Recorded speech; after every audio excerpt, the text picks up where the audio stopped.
اعوذ باللہ من الشیطان الرجیم، بسم اللہ الرحمن الرحیم۔ معزز سامعین کرام، السلام علیکم ورحمۃ اللہ وبرکاتہ۔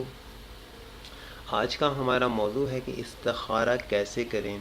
استخارے کا صحیح طریقہ کیا ہے۔ معزز سامعین کرام، آپ کو بتاتا چلوں کہ استخارہ جو ہے عربی زبان کا لفظ ہے جس کے معنی ہے خیر مانگنا، خیر طلب کرنا۔ استخارہ خیر سے نکلا ہے، خیر مانگنا،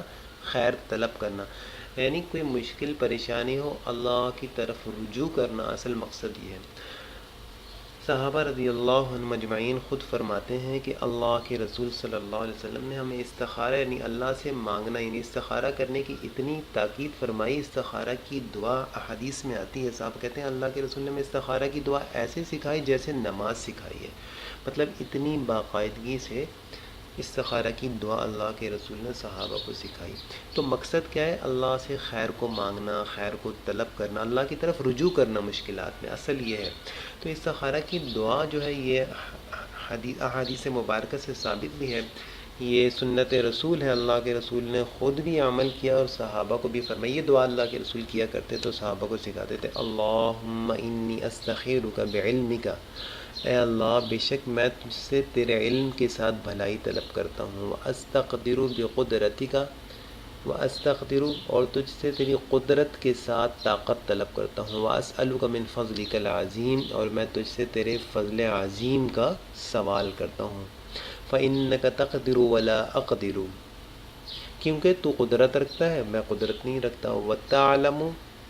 وَلَا أَعْلَمُ اور تو علم رکھتا ہے اور میں علم نہیں رکھتا، میں نہیں جانتا، وَأَنْتَ عَلَّامُ الْغُیُوبِ بے شک تو غیب کے علم کو جانتا ہے۔ اللہم ان کنت تعلم اگر اگر اللہم اے اللہ اگر تو جانتا ہے، ان ھذا الامر اس کام کا نام لے لینا، اے اللہ اگر تو جانتا ہے، بے شک تو جانتا ہے، تو علم رکھتا ہے، اگر یہ کام ان ھذا الامر یعنی یہ کام اے اللہ جو یہ کام کر رہا ہوں یہ میرا کام، یعنی اس کام کا نام لے لیں، اردو میں بھی کر سکتے ہیں آپ، عربی میں بھی کر سکتے ہیں۔ خیر لی فی دینی میرے لیے بہتر ہے، میرے دین کے لیے بہتر ہے، ومعاشی میرے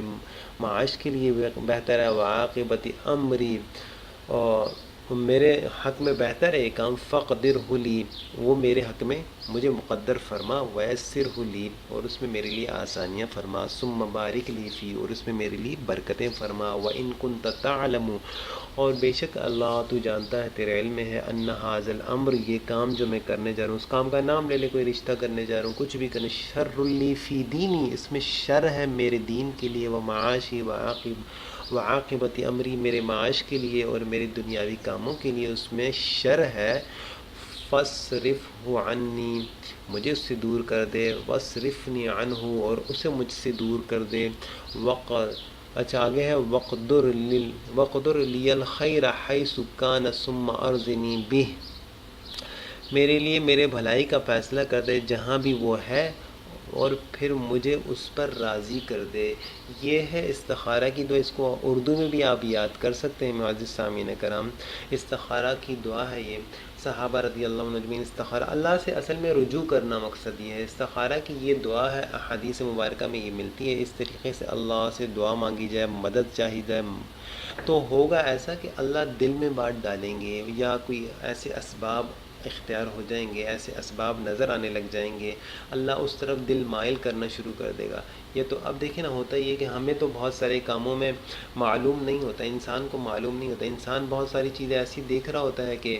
وہ اس کو اچھی لگ رہی ہوتی ہیں، بظاہر وہ اچھی نہیں ہوتی، تو ان معاملوں میں اللہ سے مشورہ مان، کہیں رشتے کے لیے جا رہا ہے وہ اچھا لگ رہا ہے لیکن کیا معلوم وہ اچھا ہے کہ نہیں، تو یہ استخارہ اللہ سے مدد چاہنا ہے، اللہ بہتر ہے تو دے دے، اللہ بہتر نہیں ہے میرے علم میں تو نہیں ہے تو مجھے اس سے دور فرما دے، یہ استخارہ ہے، اللہ سے مشورہ ہے۔ تو اس طریقے سے استخارہ کیا جائے، کوئی ایسا کام ہو، نماز کا ٹائم ہو، مطلب نماز کا ٹائم ہو تو 2 رکعت نماز صلاۃ الحاجات پڑھ لے، اس کے بعد اللہ سے یہ دعا کرے، اے اللہ تیرے ہی علم میں ہے، میرے لیے بہتر ہے تو مجھے نصیب فرما دے، عربی میں نہیں آتی اردو میں دعا کر لے، اللہ سے مدد مانگے، پھر اللہ انشاءاللہ خیر کے راستے کھولیں گے، کام صحیح نہیں ہوگا تو اللہ اس سے دور کریں گے، اللہ رکاوٹیں ڈالیں گے، اس کام سے انسان کو دور فرمائیں گے۔